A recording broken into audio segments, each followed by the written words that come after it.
With the last of this first heat wave taking its toll on my PC, let's have a little bit of a talk over this whirring about the Acropolis rally. Somewhere where, for quite a while out of this week, it was cooler than being in the UK. And I think we start off with the Rally 1 stories from this event. Well done to Seb Ogier for his, how was it only second Acropolis rally win? I think the first one was, 2011 with the DS3. So since then, he's driven for VW, he's driven for Ford, and he's driven for Toyota. 1 titles for all of them. He was not a world champion when he won his first Acropolis rally. Now he's a 9-time champion.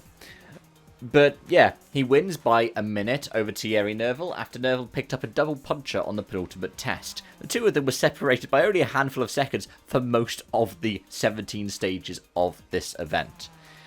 Two of the best drivers to be at it, to do this, on this surface, with cars that was working well for them as well. And in the end, Ogier takes the win. Neuville would have been a worthy winner as well, but well done to Ogier on that. We also need to talk about a few people who came and went over the course of the event. John Armstrong got really unlucky with punches, and then was it the turbo let go on the Friday? The car caught fire on Saturday. He still makes it to the end of the rally though. But yeah, a first stage win for John Armstrong, and he was fighting for the podium. Something that we continue to get proven about the skill of that Puma and its drivers over the remainder of the event. Because yes, Taka Katsuta was third. Yes, he was 3 minutes off the win at the end of it, but he just drove a calm and collected drive. Had a couple of moments here and there. I don't think anybody was without punctures over the course of this event. But compared to his teammate Alfred Evans, who opened the road and finished 6 minutes off of the win down in 7th place, 3 minutes off and still on the podium. Great stuff for the title battle for Taka Katsuta. Really well done by him. And behind Katsuta, for a best finish for M Sport Ford Road Rally Team since Adrian Formo's podium in Japan in 2024, and a best finish of his career, Josh McAlean. Josh McAlean and co-driver Owen Tracy ended up holding on to 4th place at the end of this, and that was despite him having it off on the penultimate test, which led him to very nearly get caught by both Sami Pyrie and Adrian Formeau behind him. But yeah, well done by the Irish crew, and yeah, 4th place, great job for Car 55. I'm so happy to see them get that kind of performance, because they have toiled away for a number of years. I mean, I remember when they were the Motorsport Ireland Rally Academy on the Fabia, and that's going back quite a while as well. It's proper fruits of our labour stuff kind of thing that you see. And you see the same thing for John Armstrong, who got his first stage win this weekend. But really well done for them. And as for car 5, P5 for Sami Pyrie. Now, he also was not without bad luck over the course of the weekend. Probably could have kept that impressive run of podiums that he's been getting over the course of this year going a little bit longer, but it wasn't to be. Likewise for Adrian Formeau, who was competing up at the top of the field before puncture issues again struggles for the 16 car. But hey, it meant that both the Hyundais that made it to the end got points. Danny Sordo was retired from the event so that they could potentially look at component changes for the other drivers in that third car in future events. But well done by Hyundai over the course of this weekend. It was just bad luck, all in all. The other drivers I haven't talked about, well, Jordan Zerdarides made it to the end of the rally. He ends up 45 minutes off of the win, but he's there to have fun, and that car looked quite nice. I didn't know whether or not that yellow paint scheme was going to have a bit of a kind of Marmite effect, but it was great to see Zerdarides out on the stages, and he seemed to be enjoying himself at his home rally. Martin Sesks, 8th, with 3 minute 10 of penalties. That cost him what could have... Wow. That cost him what could have been a P4 as well. And this is the thing, is especially on the rougher events, those M Sport cars do have the pace. I'm expecting to see something similar when we end up with, say, Saudi Arabia at the end of the season, as we did last season with Martin Sesks, who was competing for the win.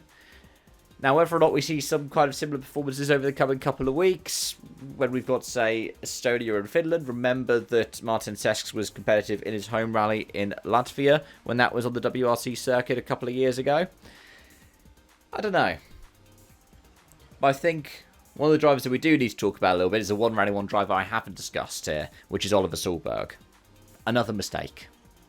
Another overdoing it. After punctures, he then goes on pushes, goes off the road. think, is it what, a fourth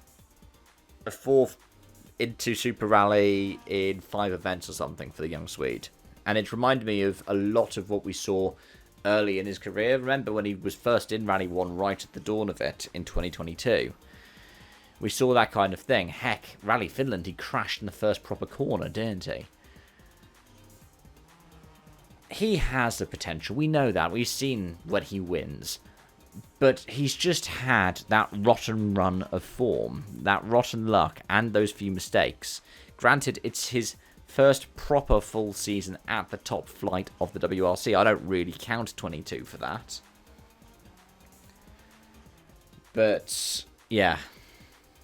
Hopefully, going to the place where he got his first win 12 months ago will inspire that kind of hope again for him. That and the fact that you then have the 1,000 Lakes after that. Those fast gravel rallies could be something that helps Oliver find his form again. Meanwhile, WRC 2 itself was quite interesting. Fabi is on the top 2 steps of the podium, though which TalkSport it was going to be that would win, you couldn't really tell right up until the final stage. Vervej and Mikkelsen were battling away for so long until Mikkelsen picked up a puncher. Again, what was it, the penultimate test? Vervej goes through to the lead and ends up winning by a minute. Alejandro Cachon is third in the GR Yaris, and that is despite that scary incident on the Friday. I think it was stage 7, wasn't it? When a rock came up and went through the windscreen, more or less, nearly hitting co-driver Boya Rosada, except for the fact that it just shattered the windscreen and bounced off the car. I wonder what caused that. We'll have a report in the coming weeks or months about all of that kind of stuff, because there are other safety things that came out of the Acropolis rally that we probably will get time to talk about towards the end of this video. But, yeah. Behind them, it was 2 other Yarises for Coronen and Dominguez. Good stuff for Dominguez. He needs to keep up a kind of form because he's had some rotten luck in recent weeks, months, and past year, you could say. Lancia. Leo Rossell and Pablo Sarrazin end up 6th and 7th. They're the only Lancias that get points here. I think they're the only Lancias that are classified here. Because Conor Martel rolls. And yeah, he'd been doing quite well up until that point, but yeah, he rolls on the... Was it the first stage this morning? And as a result, is out. The works Lancias, we could say. Engine issues. Now, granted, this is a car that has been really competitive on the tarmac. It's why we see such a bumper entry for Lancia and Rally di Roma Capitale next week. There's Italian and there's tarmac. But these are things that are teething troubles. We can expect Lancia to be competitive. We can expect them definitely to be competitive on tarmac. We've seen that. But even though they've built a lot of stuff off the same kind of platform that the successful C3R5 was built on, there are still going to be these teething issues. And gravel is going to be that. Especially because, whilst there can be some variety between tarmac stages, gravel has got so much variety to it. Now, WRC3 added another win for Matteo Fontana over Timek Abramovsky by 41.7 seconds. They were the two that were without any major issue over the course of the weekend. Because when you look at the rest of them, there are so many people who had to Super Rally. Flandy, for example, ends up 10 minutes 50 off the win. Nathaniel Bruin had to Super Rally 15 minutes off the win. Nicolas Tavares is 42 minutes off.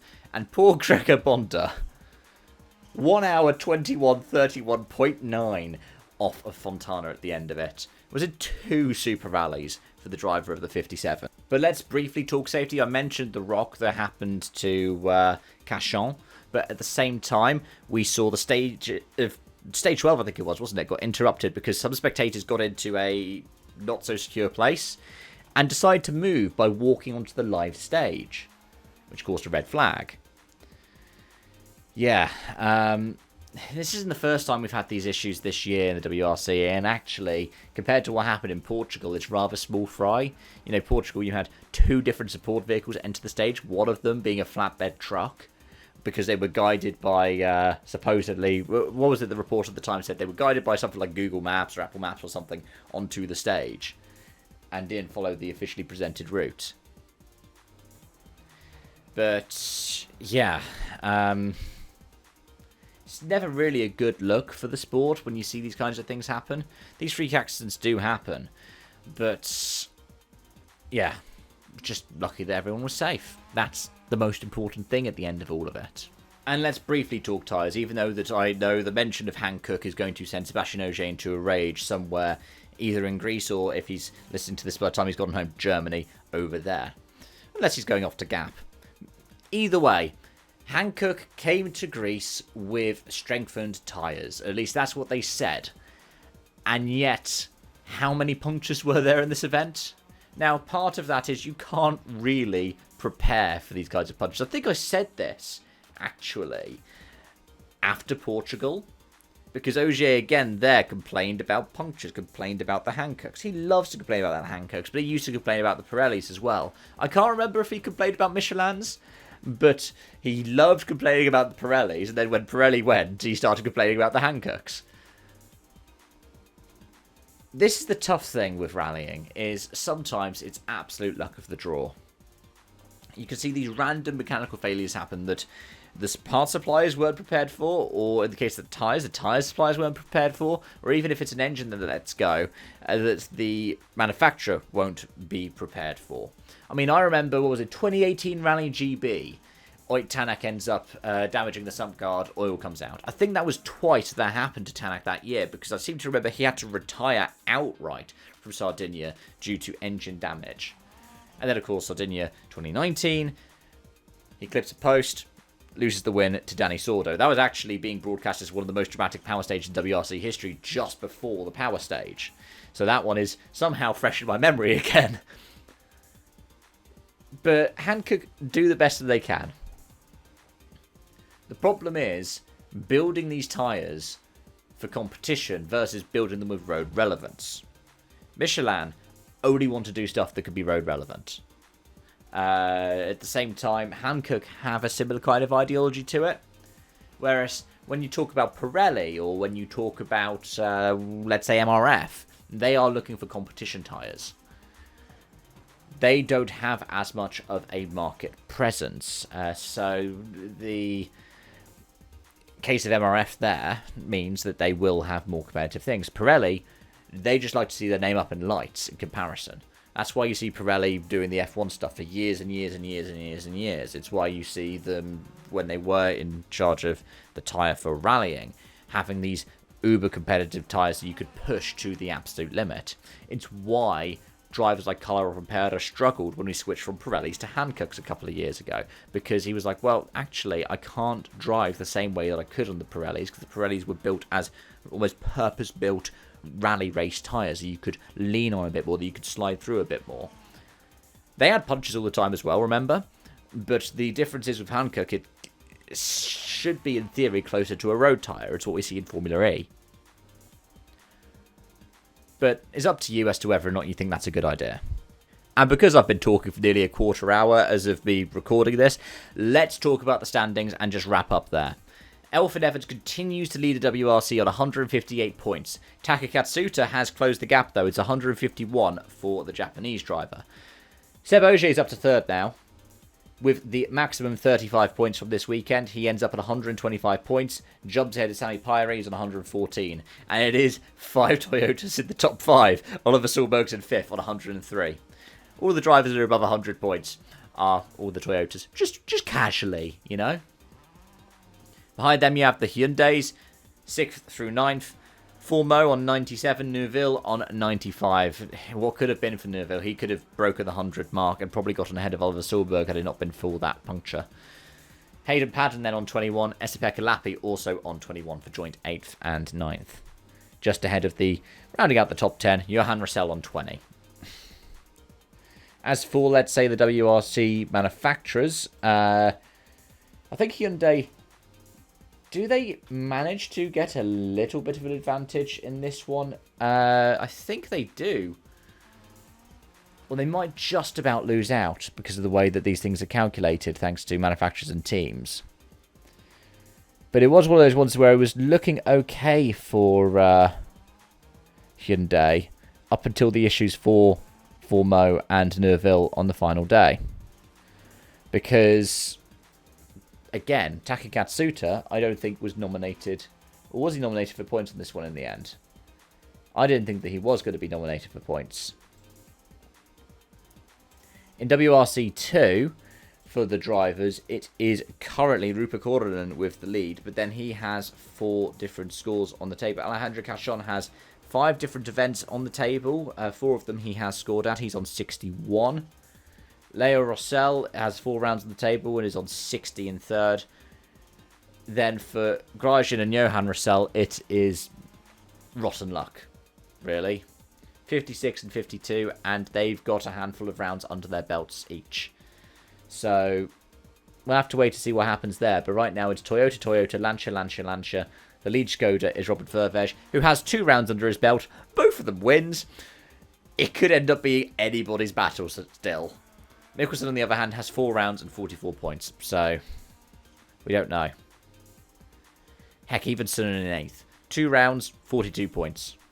It really is anybody's battle. And as for WRC3, Fontana's on 100 points now from 5 starts. Gil Membrado is on 4 starts and on 66 points. Giovanni Rossi on 4 starts and 55 points. So it looks like Fontana could keep the crown again this year. But on that note, folks, I want to thank you so much for watching. Thank you so much for joining. Thank you so much for continued support on this channel. Expect to see me in a couple of weeks for WRC action with Rally Estonia. However, next weekend is Rally di Roma Capitale. The preview for that came out yesterday, so you can tune in through the channel to get that. But as always, until next time, it's bye-bye for now.